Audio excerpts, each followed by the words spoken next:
Buon pomeriggio a tutte e a tutti, benvenuti a questo primo appuntamento che fa parte di un ciclo di appuntamenti sulla letteratura inglese che potete seguire in compagnia del professore Arturo Cattaneo. Il professore analizzerà con voi alcuni aspetti della letteratura classica inglese letti in chiave contemporanea. Conoscete il professor Cattaneo, insegna all'Università Cattolica di Milano, è professore ordinario ed è autore di molti dei nostri corsi di letteratura, storia e antologia della letteratura destinati alle scuole superiori. Il professore quest'anno ha pubblicato insieme a noi l'ultima edizione di Literary Journeys Connecting Ideas, è il sottotitolo di questa nuova edizione, un'edizione che immagino o spero sia già nelle vostre mani, che potrete analizzare e conoscere. Il testo, come solito fare il professore, ma questa volta ancora di più, analizza, attualizza e mette in evidenza aspetti interdisciplinari e aiuta, partendo dalla letteratura inglese, a sviluppare quanto più possibile con i vostri studenti il pensiero critico. Il professore è anche autore di testi di storia della letteratura a livello universitario, autore di alcuni romanzi e saggi, fra cui un saggio che probabilmente molti di voi conosceranno, Shakespeare e l'amore, edito per Einaudi, edito nel 2019. Ma domani esce per i tipi sempre di Einaudi, L'ultima fatica del professore, un saggio dal titolo Shakespeare in Hollywood, un lungo viaggio fra cinema e teatro, fra Europa e America, che andrà a toccare questi aspetti più curiosi e interessanti di mito e cultura popolare collegati al grande autore inglese. Vi ricordo il tema della giornata di oggi, di questo pomeriggio. Il professore terrà una lezione di circa un'ora, ci scusate per il ritardo, ma abbiamo avuto un minuscolo problema tecnico. E il tema di oggi è Black Lives Matter nei romantici, negli autori romantici Blake, Wordsworth e Coleridge. Dunque, prima di lasciare al professore la parola, vi leggo vi racconto qualche piccolo aspetto tecnico molto semplice.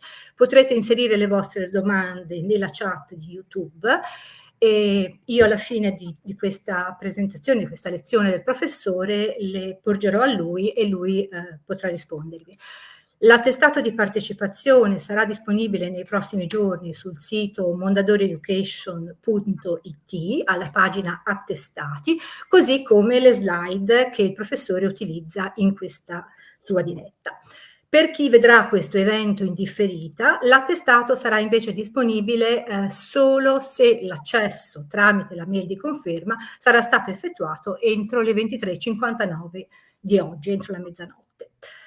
La registrazione video resterà invece disponibile sul nostro canale YouTube allo stesso indirizzo a cui la state vedendo in questo momento. Infine, se desiderate essere aggiornati sulla programmazione di questi nostri eventi, potete iscrivervi al nostro canale YouTube semplicemente cliccando in basso sul tasto iscriviti e poi sulla campanella. A questo punto ho il piacere di passare la parola al professor Cattaneo e noi ci vediamo alla fine di questa sua lezione.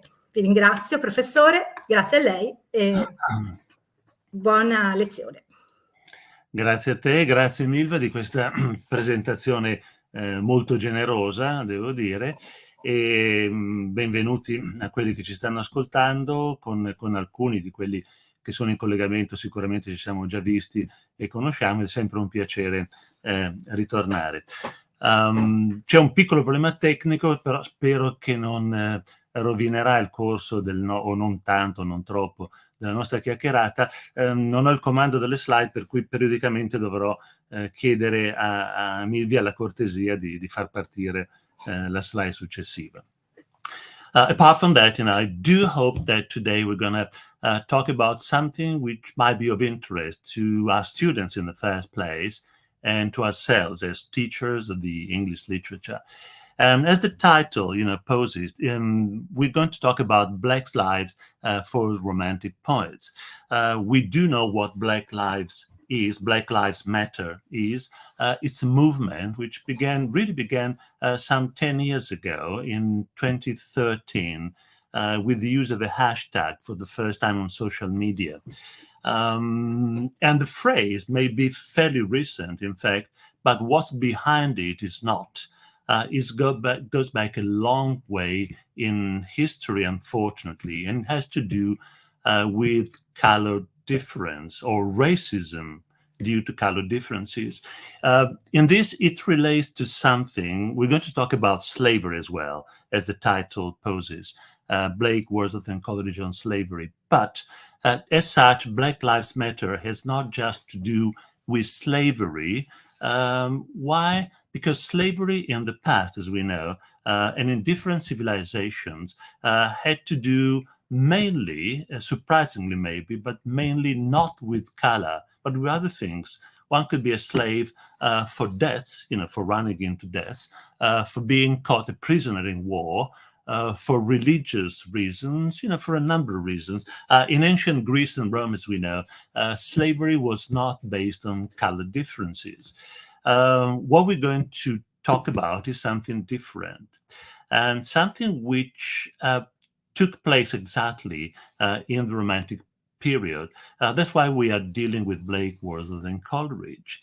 And why do we focus on them? Because they lived and wrote at the turn of the 18th century, when the fight between abolitionists and anti-abolitionists was taking place not just in private sites, not just among people, but also and especially in parliaments and in law courts.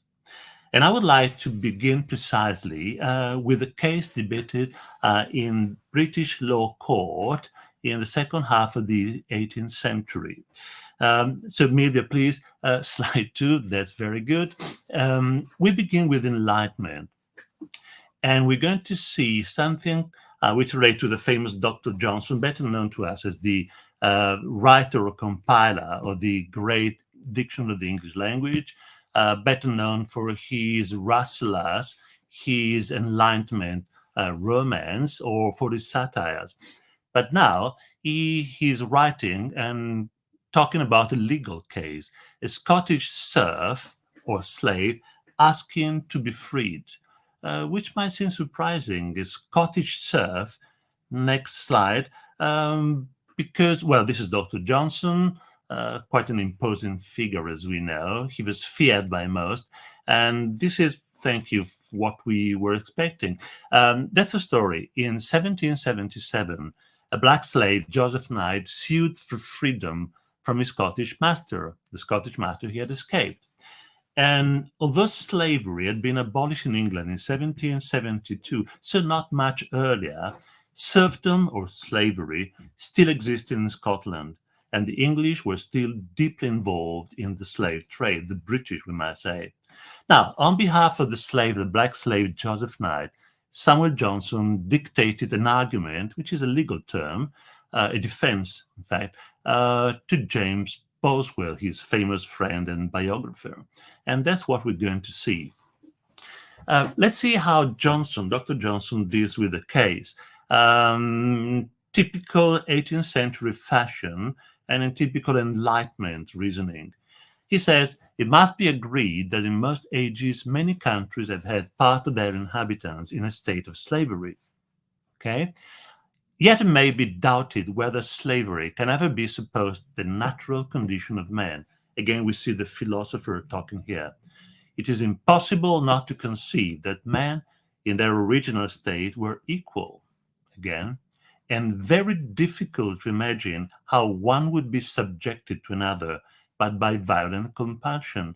In other words, Johnson is saying, in true philosophical manner, that people are not naturally slave, which is a first important point. Then it goes on to the next one, and it talks specifically about the laws of Jamaica, which afford the Negro no redress. By the way, today we're going to see the word Negro, which today obviously is not correct. we do not use it. In those days, it was the perfect word. I mean, the usual word, even used by people who were against slavery and anti-abolitionist. So, the laws of Jamaica for the Negro no redress. His color is considered as a sufficient testimony against him. In other words, in the law court, he is condemned just because of his color, or would be condemned. And there follows another point. Inhabitants of this island, Great Britain, can neither gain riches nor power by taking away the liberty of any part of the human species. And I would like to consider that with you, because we're going back to this later on. Coleridge will say something to the opposite. People do gain something from slavery. The sum of the argument, Dr. Johnson concludes, is this: no man is by nature the property of another. The defendant is, therefore, by nature free. And this is the first part, what we start from. Now, a generation later, Wordsworth and Coleridge lived during a time of significant change, transformations in Britain, many transformations, and they explored many of these social and anthropological transformations in their works. For instance, they touch upon several social issues of great relevance for their time, such as the plight of the poor, for instance. As we know, Coleridge voiced this concern in an article addressing the question whether the increase, I'm quoting, the increasing number of wealthy individuals, in other words, the rich of the country, corresponds to the wealth of the nation. That's very modern, isn't it? Coleridge was stating some more than 200 years ago, was saying or questioning the fact that a nation can be very rich, but what about its inhabitants? Are they rich or are they starving? Which is a crucial point. Now, we go to our point. In addition to the exploitation of workers, another social concern that the two poets' friends shared was the institution of slavery and racial discrimination. Now, there was much debated at the turn of the 18th century, as Wordsworth vividly recalls in his autobiographical poem, The Prelude. And here we are. This is a quote from The Prelude, the 1805 text, Book 10. And here Wordsworth tells us about the time when he came back to England after his French, I was going to say exile, which is not the right word, after he'd gone to France and had lived there, and as we know, had great experiences there, revolutionary on the one hand and personal. He met a girl, fell in love with her, and had a daughter by her.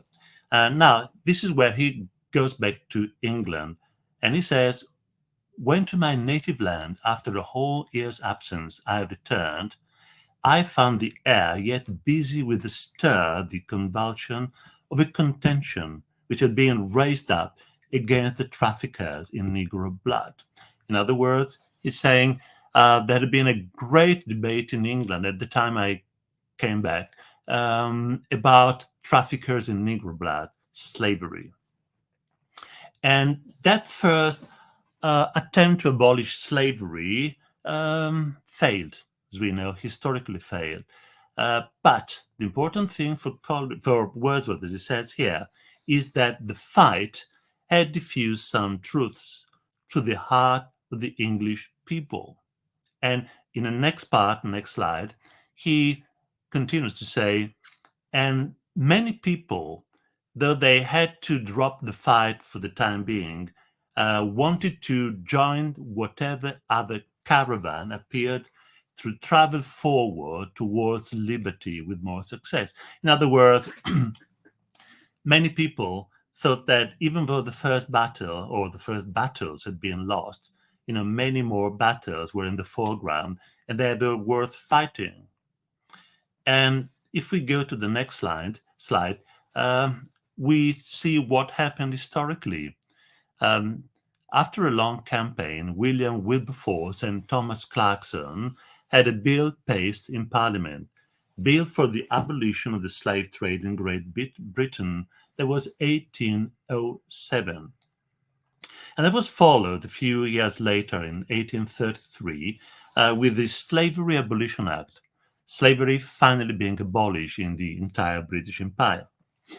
Now, so much passionate was Wordsworth for the cause of anti-slavery, anti-abolitionism, abolitionism, that he wrote a note or a sonnet to Thomas Clarkson, a very public poem, which is filled with civic pride for what had happened. Clarkson, the great evocation, it was an obstinate hill to climb. What a hard climb. And then goes on to describe it, how toilsome, nay, how dire he was by this known. By none perhaps so feelingly. But you or thou, starting thy fervent prime, took the case onward, he goes on to say, until finally, and these are the highlighted words, see, the palm is won, the fight is won, and by all nations shall be worn. The palm of liberty, the palm of triumph, is a sort of laurel crown, worn by conquerors, as in all times. The blood-stained writing is forever torn. The law that allowed people to trade in human beings is now torn. That law has been literally torn up. And thou henceforth will have a good man's calm. You may repose now, a great man's happiness. Thy zeal, thy work shall find repose at length. Your work is finished. You've won. We have won. Firm friend of humankind. Notice how the poem, the sonnet, begins with an invocation to Clarkson and another invocation to him as a firm friend of humankind. He'd be remembered forever. Now, in the next slide, we might see something which has to do with Wordsworth and the cause for liberty and the abolition of slavery. Because Wordsworth also wrote a sonnet to celebrate François-Dominique Toussaint Louverture. He was the leader of the Haitian Revolution, again in the Caribbean, 1791, and he was treacherously captured by the French and deported to France, where he died in jail. That's a very sad story. On the one hand, it's very sad. On the other hand, it's very interesting, historically. It might be something good, to pursue, to follow with your history colleagues, and with a good class, this might be exploited, especially if we took on the historic side and what follows exactly. William Wordsworth's sonnet to Toussaint Louverture, which was published in 1803 in the Morning Post. And by the way, this shows, this shows how important, how relevant these issues were. This is not a poem that Wordsworth wrote and put aside and then had it published in some work, some book of his. No, it was published in a paper in the Morning Post. And let's look together at the different address to Toussaint as opposed to the one to Clarkson. The one to Clarkson was more formal. Now here he says he feels with Toussaint, the most unhappy of men. Why unhappy? Because he has succeeded in his revolution, but he had been betrayed by the French, and most cruelly so. Whether the rural milkmaid by a cow sing in thy hearing, for thou liest now alone in some deep dungeons, earless den, which was the case. He lay in prison, treacherously captured by the French. O miserable chieftain, where and when wilt thou find patience, yet die not? You cannot die. Why? Because do thou wear rather in thy bones a cheerful brow. The fallen thyself, never to rise again, live and take comfort. It's a sort of oxymoron, isn't it? He's going to die. People know that. He knows that, Toussaint. But even so, he will live forever again. Why? Thou hast left behind powers that will work for thee ere earth, and skies. And here the ending is in typical Wordsworth style. There's not a breathing of the common wind that will forget thee, you will never be forgotten. Thou hast great lies. Thy friends are exultations, agonies, and love, and man's unconquerable mind.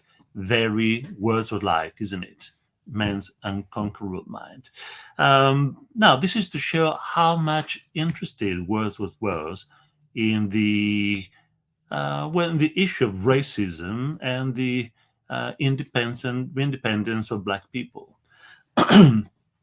Now, the same goes for his friend Coleridge. He too was very much concerned with that. Uh, Coleridge, as we know, had a more philosophical mind, and he wrote many essays, many more essays than Wordsworth did. This is one that came out in 1796, again in a paper, in a magazine, The Watchman, on the slave trade. Now, the title itself is telling, isn't it?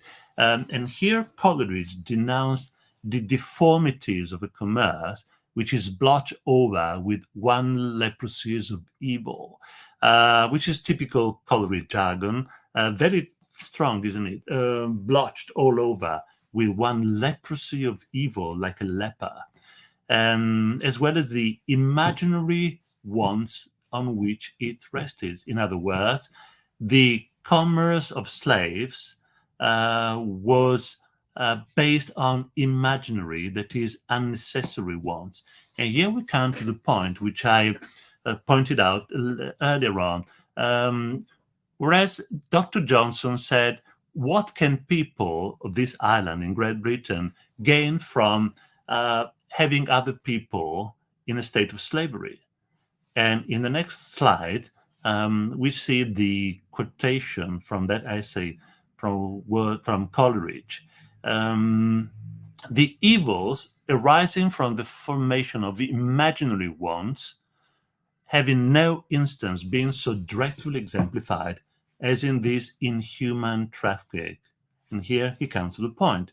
We receive from the West India Islands sugars, rum, cotton, logwood, cocoa, coffee, pimento, ginger, indigo, mahogany, and conserves. Now, not one of these articles are necessary. Indeed, with the exception of cotton and mahogany, we cannot truly call them even useful. They're not useful. And not one of them is at present attainable by the poor and the laboring part of society. All of these luxuries, they come from slavery, from the exploitation of workers, of slaves, from their blood, because many died in the process. And in the next slide, we're going to see, now there should be another one. Get right. This is it.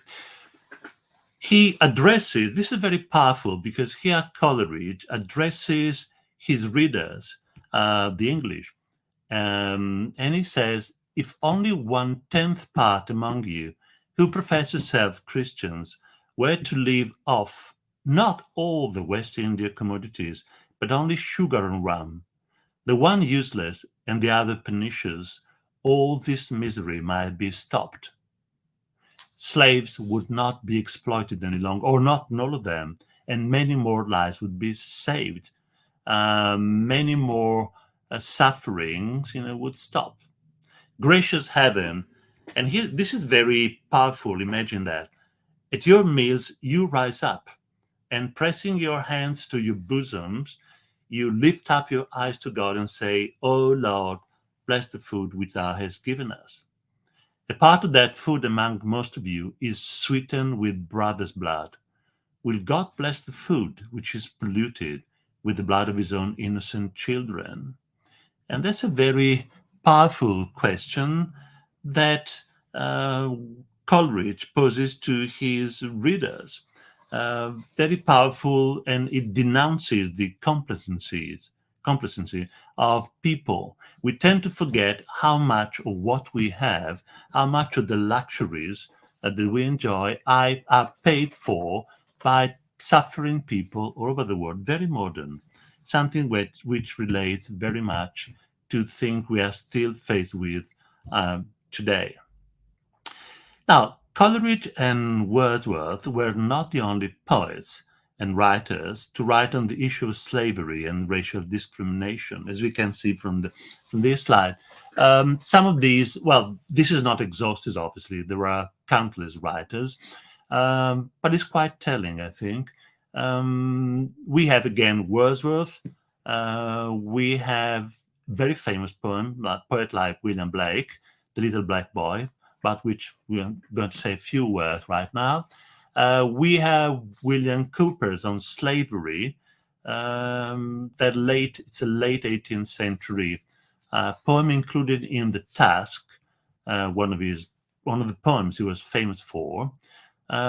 We had less well-known poets like Rushton, his West Indian eclogues, and I would like to point out specifically 3 women writers: Anne Yeasley, a poem on the inhumanity of the slave trade; Amelia Opie's The Negro Boy's Tale, which is a ballad in quatrain; and Hannah More's Slavery, a poem; and above all, The Sorrows of Yamba, or the Negro Woman's Lamentation, about which we're going to say a few words later on. And it's quite impressive because I didn't know that myself, when I began to go into this. But if we go to the next slide, we might see in the first place The Little Black Boy, something we're familiar with. Blake. It's a fairly long poem, slightly longer than the ones we usually do in class.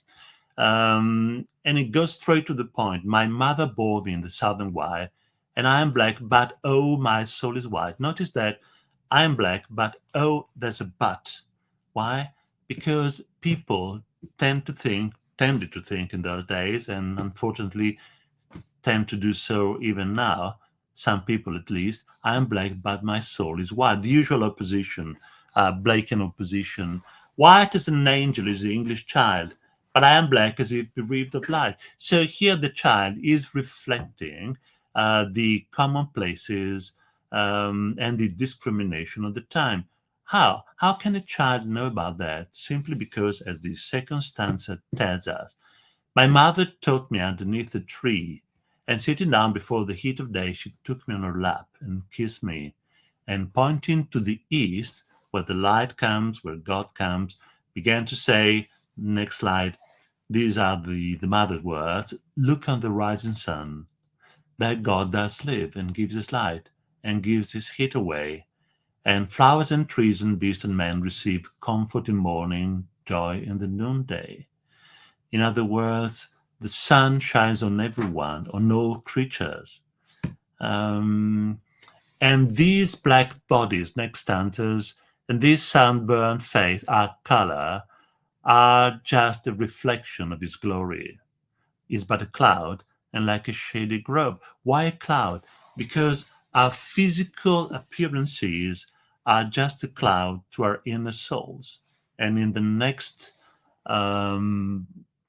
slide, we can see next slide was the one before.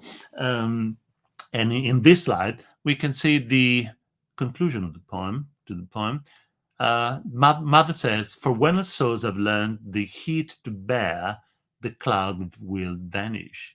We shall hear his voice saying, come out from the grove, my love and care. From the grove, from what you hide behind your colors, whether they're white or black. And round my golden tent like lambs rejoice. Thus did my mother say, and kiss me. And thus I say to little English boy. Now is the black boy's turn to talk to the English boy. When I from black and he from white cloud free, we are all prisoners in a way of our clouds. Some are white, some are black. And round the tent of God like lambs with joy, I'd shade him from the heat till he can bear, to lean in joy upon a father's knee.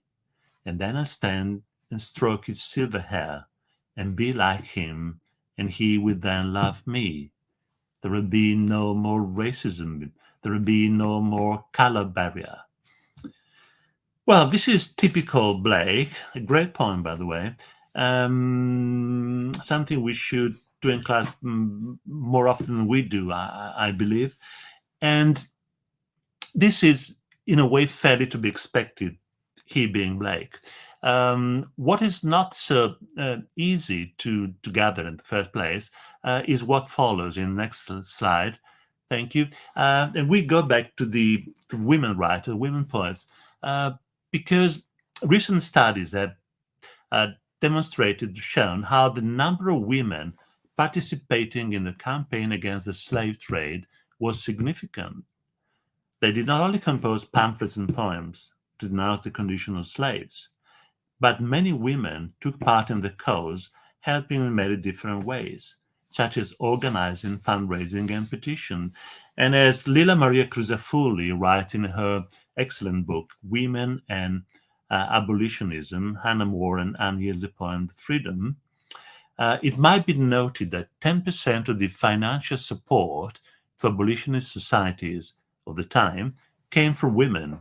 And in areas such as Manchester, which was, of course, a working area, women contributed up to half the total amount.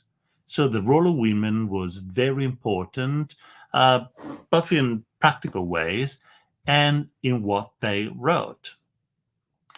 And I'd like to see with you now one of these poems. This is, so it'll be the next slide, this one, good, by Hannah More. And the poem is called The Sorrows of Yamba, or The Negro Woman's Lamentation. It was written before slavery was abolished, 1795, 98. When this is, it's a long poem, it's very long. So we have to just look at the last part, I'm afraid, which is very relevant to what we're saying. Yamba, when Yamba sings in death, this woman, this my light prayer shall be, while I yield my parting breath, oh, that Africa might be free. That's the slogan, if we can, or the battle cry. Not a battle cry, actually. I would correct myself. Battle cry sounds more imposing, stronger. This is a woman lamenting her state, that of her children, that of her race of people. And oh, that Africa might be free. Africa might be free. And despite the quite simple tone of the poem, if we look at that, if we look at the very words, we see that it's very strong in its condemnation of the slave trade and of the way in which British people or Europeans in general let slavery go on, let racism go on. Seize, you British sons of murder. Very strong. Sounds like some of Bob Dylan's first songs against slavery, against racism, doesn't it? Cease from forging Africa's chain, because that's what you do. You forge the chains that bind Africa. Mock your Saviour's name no further, which echoes in a way what Coleridge said. Remember, you call yourself Christians, but you live on many things which you obtain through the suffering and the death of slaves. So mock your Saviour's name no further. Do not pretend you're Christians, because you're not, if you do that. Seize your savage lust of gain, Let's drop the mask, she's saying.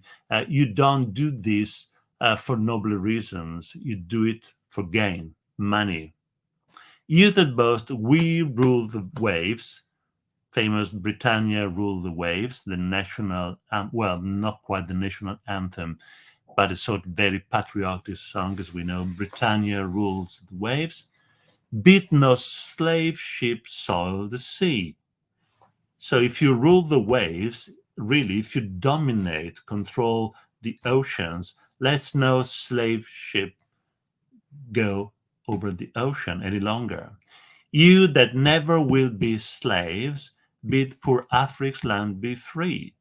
Again, a quote, which is very powerful, isn't it? Quoting directly from the song on which the Britons, even today in a way, or sometimes, pride themselves more. Britons from Rule Britannia, Britons never shall be slaves. So if you never will be slaves or shall be slaves, order that poor Africa's land, also will be free. So behave consistently. That's what she's saying. In the next slide, we see the how she continues. Simply, what you gave to war its birth. So when you begin this war, because it's a war against black people, where your traders fixed their den, where they hide like thieves. Usually we talk about thieves' den. There go publish peace on earth. Go proclaim goodwill to men. Again, Christian programs which you practice or pretend you practice at home, but not in the colonies, not with black people. Where you once have carried slaughter, vice and slavery and sin, seized on husband, wife, and daughter, let the gospel enter in. Again, you proclaim yourself Christian. So if it's true, let the gospel enter where? Where you once have carried slaughter, you slaughtered, you killed people by the thousands or the hundreds of thousands. Vice and slavery and sin. And the one line before the last, is really very powerful. And I found it disturbing in its accusation, which is absolutely true historically, unfortunately. You seized, you caught by force, husband, wife, and daughter. You took them slaves. Husband, wife, and daughter, whole families, whole tribes, whole nations. And the implication, obviously, is that wife and daughter were also raped, as it happened nearly all the time, by the slave owners, slave traders. There, you have to let gospel in if you are true Christian. Very powerful, very strong, isn't it? Now, why do I say this? Because as modern black feminism has demonstrated quite often, for black women, discrimination was even worse as women, much worse. Which brings us to a final consideration. Discrimination, slavery, and racism are very complex issues. And we should be aware of simplification, especially when we talk about them with our students, who sometimes are not, in a way, in a position, to know what we know, or to have the kind of historical background that enables them to, to assess things. When I say that slavery is a very complex thing, I just want to finish, with a couple of examples, very short ones. First one is this. What we have here is a picture, a portrait of Charles Ignatius Sancho. We're in the 18th century. He lived in the 18th century, and he was born circa or around 1729. He was born in 1780. Now, whereas the date of death is quite clear, 1780, date of birth is uncertain. Why is it uncertain? Simply because he was born a slave. And as we know, with many slaves, the date of birth was not as certain. Now, he was born on a slave ship in the Atlantic, and after his parents died, his owner, because in those days they talked about owners, took the 2-year-old orphan to Britain. And after a long story, which is fascinating, this as well would be a good subject for research, historical social, philosophical, and literary, of course. If we have the good class, obviously, to do that together. Now, after quite an eventful life, the Duke of Montague taught Sancho how to read and encouraged his interest in literature. Why? Because he's very gifted for literature. And he became a writer as well as a great supporter of the British abolitionist movement, which might be expected. What is less well known is that he is the author of the first letter writer or compilation of letters written by a black man in England. So his letters have got both literary and historical value, and that's where the research I was talking about comes in. Now, the odd thing is that as a property owner, because he became fairly rich, not very rich, but fairly rich, he had enough money to vote in a general election, becoming the first British African to have voted in Britain.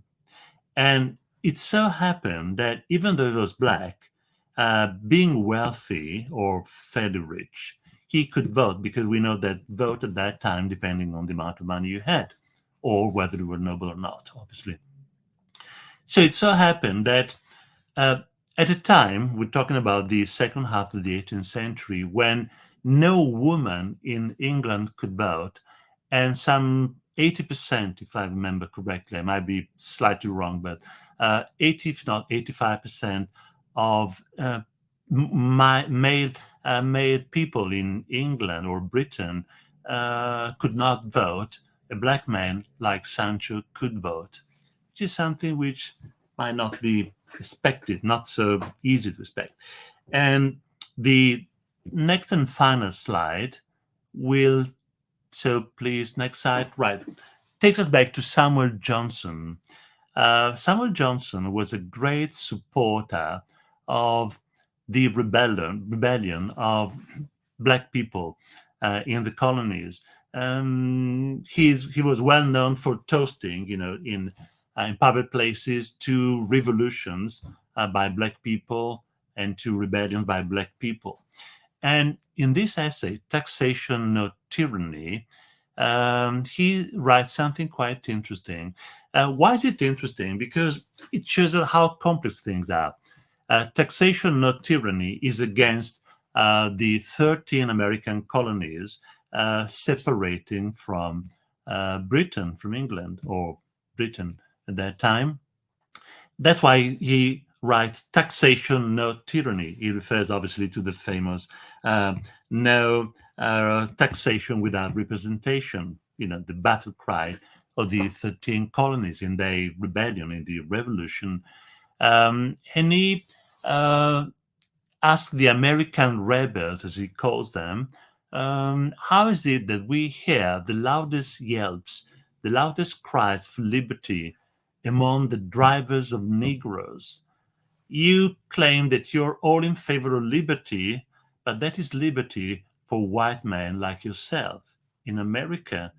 And you are the same people who are the drivers of Negroes. You trade in Negroes. You have slaves. You use them. So we see how complex things are, especially relating to matters such as slavery and racism. And I would like to leave you with this consideration, final consideration. It's a sort of word of caution, when we deal with this in our classes with students. One has to be careful. One thing is quite clear. At the time when slavery was being abolished, in England first, in Great Britain, and then in other countries, the English Romantic poets took a significant step and stance in that fight against slavery. And it's important that our students learn that the Romantic poets, who are usually studied because of their love of nature, by definition, also took sides with the most pressing and most important social issues of the day, issues which are still very relevant. If only 10 years ago, even today, if only 10 years ago, Black Lives Matter battle cry began. Right, thank you for listening, for your patience, and I hope, these few suggestions might be of some use. Grazie, grazie professor Cattaneo, molto interessante. Gli stimoli che sono arrivati durante la sua lezione sono molto, come dire, molto sentiti. Mi piace far notare che diverse persone hanno notato la potenza delle parole, per esempio di Hannah More, come siano parole che effettivamente ci toccano, perché comunque sappiamo bene che sono tematiche che si collegano anche molto strettamente, purtroppo, alla nostra realtà contemporanea. Vuole commentare questo aspetto? Beh, che si leghino, forse un filosofo o un cinico, non lo so, direbbe che la natura umana non cambia mai, per cui certi problemi rimangono. Nel caso della schiavitù, io direi il punto con cui ho iniziato, riprenderei questo punto, e cioè, anche perché ci lega al Black Lives Matter, evidentemente. Il problema della schiavitù, perché dicevo all'inizio che va preso con cautela, non perché non vada affrontato ovviamente, della schiavitù o della discriminazione razziale, ma se accoppiata alla schiavitù abbiamo questo problema che, come si può leggere per esempio nella parte di Utopia di Tommaso Moro che parla della schiavitù, o nel saggio di Bacon, Francis Bacon, on slavery, o nel saggio di Montaigne su slavery, o nei filosofi antichi, nell'antichità la schiavitù non era legata, almeno nel mondo occidentale, praticamente mai alla discriminazione razziale. Era per altri motivi, non che non fosse esecrabile ovviamente, ma non dipendeva da quello. Dopo la scoperta dell'America, il razzismo, diciamo, entra prepotentemente nel nostro mondo, purtroppo. Non ci chiediamo oggi, non ci siamo mai chiesti se Sant'Agostino appunto fosse nero, anche se veniva da Cartagine o comunque non europeo, ma dopo la scoperta dell'America il razzismo, la discriminazione del colore è molto forte ed è tuttora forte, purtroppo. Ecco.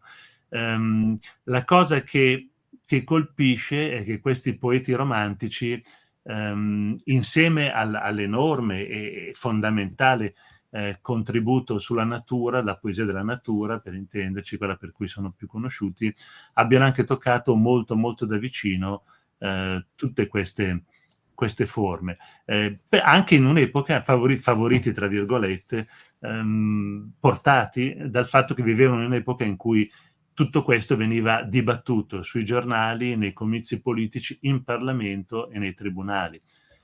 Quindi non che poi le cose non vengano dibattute anche oggi nei tribunali. Quindi sì, forse tornando alle domande appunto che ti sono arrivate, direi sì, è un tema ed è una situazione assolutamente attuale. Sì.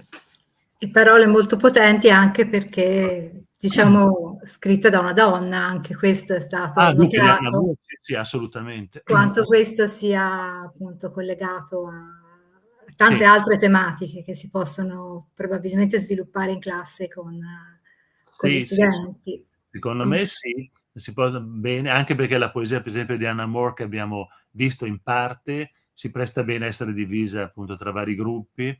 È in un inglese facile, o perlomeno non difficile, molto più semplice rispetto a quello di Wordsworth, e quindi io la consiglierei vivamente, così come anche il discorso dei saggi di Coleridge. Tu ricorderai, li abbiamo inclusi nell'ultima Certo. edizione dell'antologia, voluta anche togliendo un po' di spazio ad altro, è stato un po' un peccato magari, ma proprio per dare un'idea di quanto forse fosse forte l'impegno civile o civico di un poeta come Coleridge. L'abbiamo già fatto l'abbiamo fatto anche con Wordsworth per la parte ecologica, Sono tutti modi poi a mio parere, lo sperimento anch'io, insomma, con i miei studenti, di avvicinare gli studenti ad altre forme di poesia. È più facile avvicinarli, almeno nella mia esperienza, al preludio, al prelude di Wordsworth o a certi poemi di Coleridge, certe poesie di Coleridge, anche attraverso, o forse prima attraverso questi aspetti, insomma, li avvicinano molto. Insomma. Certo. Alcuni colleghi hanno anche dato delle interessanti indicazioni di saggi che toccano questi argomenti.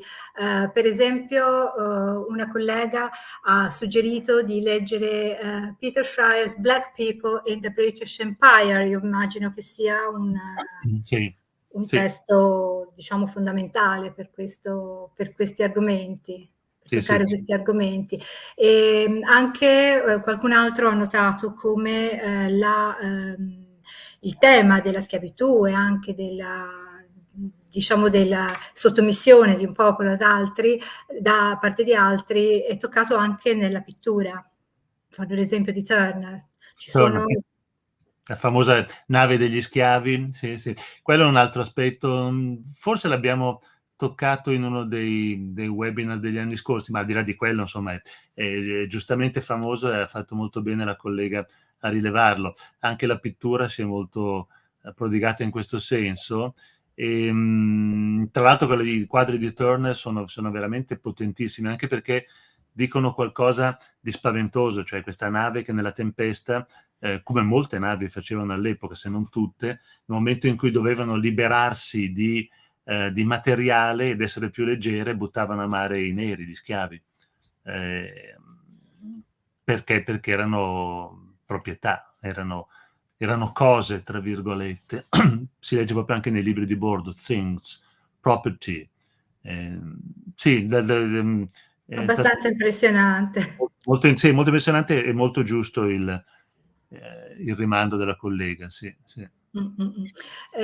Qualcuno consiglia anche di visitare a Hull il Museo della Schiavitù, che insomma deve essere sicuramente Sì. un luogo di riflessione anche su questo. Assolutamente.